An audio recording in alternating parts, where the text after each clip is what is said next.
Porque foi lançada hoje uma pesquisa da XP e PESP, divulgada como nós, inclusive vamos ver na tela agora. A produção separou justamente os números para a gente. O ex-presidente Luiz Inácio Lula da Silva liderando absolutamente isolado a corrida eleitoral com 43% das intenções de voto. Em segundo lugar, o presidente Jair Bolsonaro com 26% e em seguida o ex-juiz da Lava Jato Sérgio Moro marca os seus 8%.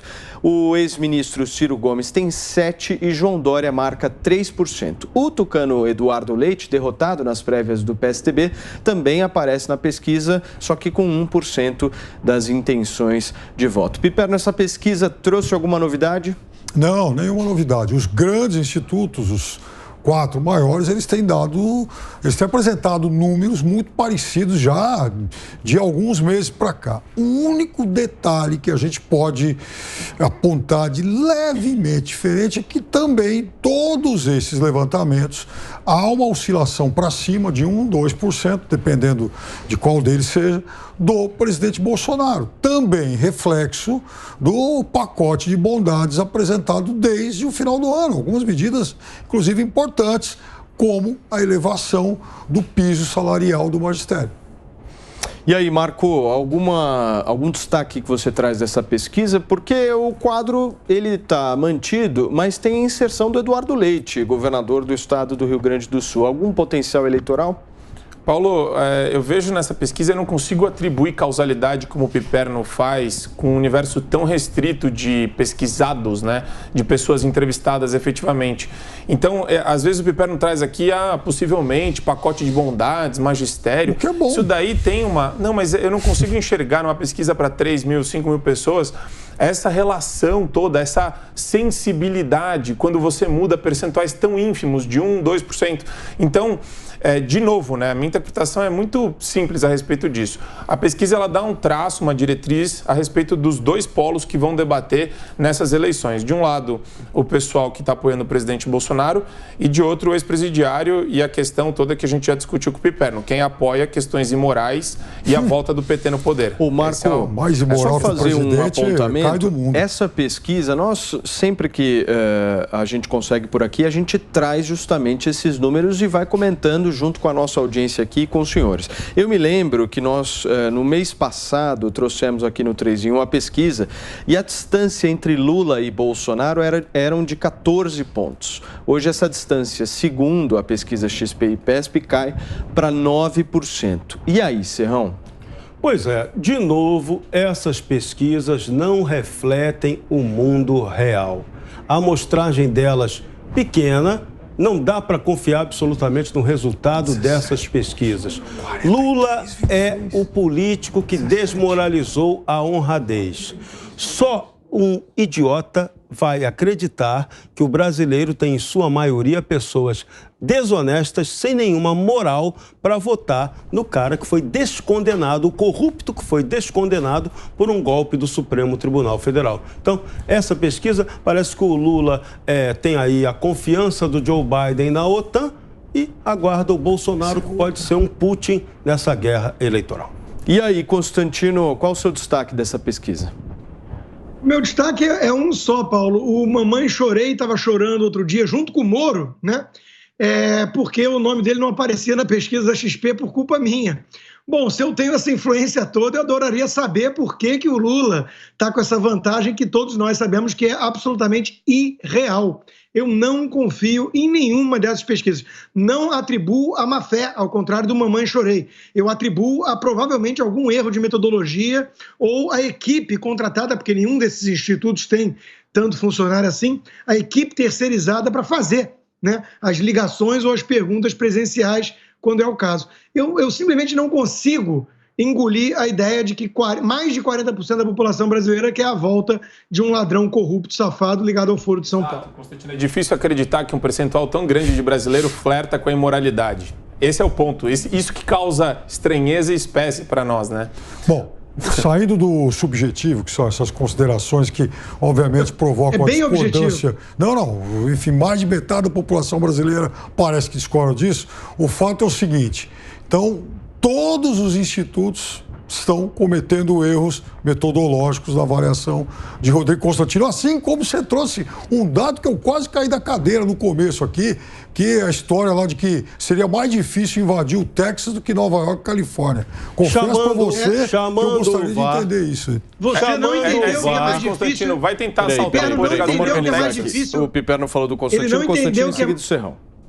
O Piperno não entende que é mais difícil tomar um lugar onde cada residência tem um fuzil? Eu queria entender, Constantino, assim, se alguém já tentou, no passado recente, invadir Nova York e invadir o Texas, para a gente comparar.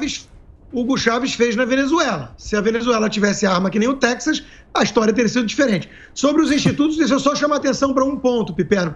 Se houvesse algum tipo de erro estatístico, o erro estatístico, para ter essa definição, precisa ser aleatório. Né? Isso é algo básico de estatística. Então, a gente olhando para trás, ia identificar que esses institutos sempre erraram, independentemente de um candidato ser de direita ou de esquerda. Não. O que a gente vê é muito diferente. A gente vê que há um viés. Ou seja, via de regra, candidatos de esquerda sempre começam com mais intenção do que eles obtêm e os de direita subestimados. Isso precisa ser explicado, Piperno. Eu confesso para você que eu tenho, repassado todas as pesquisas de 2018. Por exemplo, a pesquisa feita na véspera do segundo turno, pelo Datafolha, por exemplo, dava Bolsonaro ganhando de Haddad com 55-45. A gente não está na véspera do segundo turno, falando lá atrás. Aí, Constantino, em fevereiro de 2018, Lula liderava todos os levantamentos e Bolsonaro em segundo. Aí Lula ficou fora da disputa, Bolsonaro passou a liderar todos os levantamentos e ganhou a eleição. Olha essa coisa. Um detalhezinho que eu chamo VAR, que torna essas pesquisas sem muita credibilidade. Todas são financiadas por banqueiros. E os banqueiros não estão a favor de Jair Bolsonaro. Ganharam muito dinheiro com Lula, então os Faria Lula querem o retorno do grande bandido, daquele que é desqualificado, corrupto, comprovadamente corrupto, para voltar a presidir o Brasil. É isso. Mas não é contra o capitalismo? Por favor, Marco, você. Não, o ponto que eu queria apresentar para o Piperno é que a questão do Texas nem se fala, né? Você pega o índice de homicídios em estados que têm regulação mais restrita para regulação mais favorável a porte e uso de arma. Nos estados onde você tem uma legislação que permite o porte e o uso de arma, tem um número muito reduzido de homicídios comparativamente. Então, isso daí, assim, você tem os 50 estados nos Estados Unidos para brincar com essa estatística, fora dados da Inglaterra, da Austrália, tudo isso daí. Mas então a gente nem entra nessa discussão. Eu estou usando o homicídio como referência, só para a gente começar. Com relação à questão da pesquisa, o que o Piperno está falando é véspera do segundo turno. A gente está muito antes da véspera do segundo turno. E é esse ponto que ele não está enxergando. Eu já te dei um dado de fevereiro de 18. Quando o Lula era candidato, o Lula estava sempre na frente. Só que o que ele não está conseguindo explicar é que não representa definitivamente o resultado final da eleição. Esse é o nosso ponto, que é o que você concorda, na verdade, com a gente. Mas ele não foi candidato. O retrato atual... Mas ele não foi candidato. O retrato atual não representa o final do primeiro turno. Então vamos lá, o que eu disse textualmente. Enquanto o nome de Lula era colocado, ele liderava. A partir do momento que não tinha mais Lula, em todas as pesquisas, Bolsonaro assumiu a liderança e foi assim até o fim, sem Lula nas pesquisas. Agora, sobre armamento, só um parênteses sobre armamento. Desafio o exército russo a tentar invadir a região de Santa Cruz, lá no Rio de Janeiro. Os traficantes e os milicianos detonam o exército russo em 5 minutos. Agora, senhores, eu queria voltar nos dados aqui da pesquisa, porque se nós analisarmos do final do ano passado para agora, há uma paralisação no crescimento da rejeição do presidente da República. Se a gente for analisar, ele fica ali girando em torno de 50%. Algumas pesquisas dão 52%, 49%, 51%, enfim, mas gira em torno disso. Isso, coincidentemente, vem com o pagamento do Auxílio Brasil, programa de distribuição de renda dele. Eu quero saber se é por conta disso mesmo ou é só coincidência, Constantino? Não, eu não acho que seja, Paulo. Veja, existe uma parcela da população que vota de acordo com questões muito pontuais e até mesmo comezinhas. Mas eu não consigo acreditar, de novo, eu insisto nesse ponto aqui com alguma frequência, acho que o Marco Antônio também tem feito isso. O que está em disputa no Brasil hoje é algo muito maior. Nós temos um ladrão que foi pego roubando, com a maior quadrilha que tomou de assalto o Estado brasileiro, no maior escândalo de desvio de recursos públicos da história. E esse ladrão foi solto por malabarismos supremos dos seus companheiros que ele indicou, e ele está agora aí disputando com apoio de mídia, de banco e de pesquisa, né? Pois bem, nós estamos discutindo algo muito maior aqui. Nós vamos ter um retrato da identidade moral do Brasil, né? Eu não consigo acreditar que as pessoas vão deixar todo o resto de lado e olhar para coisas tão menores. Quer dizer, o que está em jogo aqui é você querer ou não que o Brasil tenha uma imagem de país sério. Ou se avacalhou geral, quer dizer, vale tudo, dane-se qualquer esforço de moralizar o Brasil, né, e vamos logo virar uma República das Bananas. Dá logo o poder aí para traficantes, deixa logo a turma assumir de vez, desiste do Brasil como país.